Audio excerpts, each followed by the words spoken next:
Het is geen werk dat je alle dagen dogge. Een galerij van een flat afbreken. Heel voorzichtig zet je de bouwvakkers het eerste stuk los van de flat. En dat wordt het waarschijnlijk ontjoen let om de galerij van de 5e verdieping voor te heljen, zodat morgen het huisrier veilig door een verhuisbedrijf uit de wenningen helle werk in.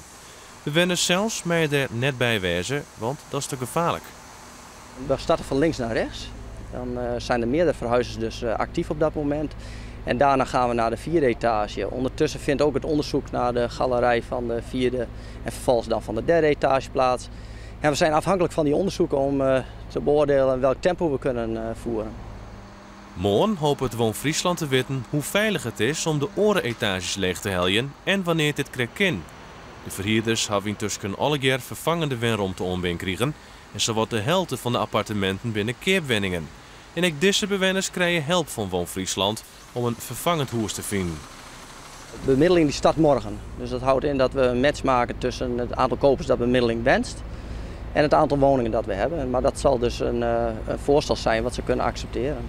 Maar kunnen ze dan morgen gelijk een sleutel krijgen van de winter? Als mensen de woning accepteren, kunnen ze meteen het sleutel ontvangen en het huurcontract tekenen.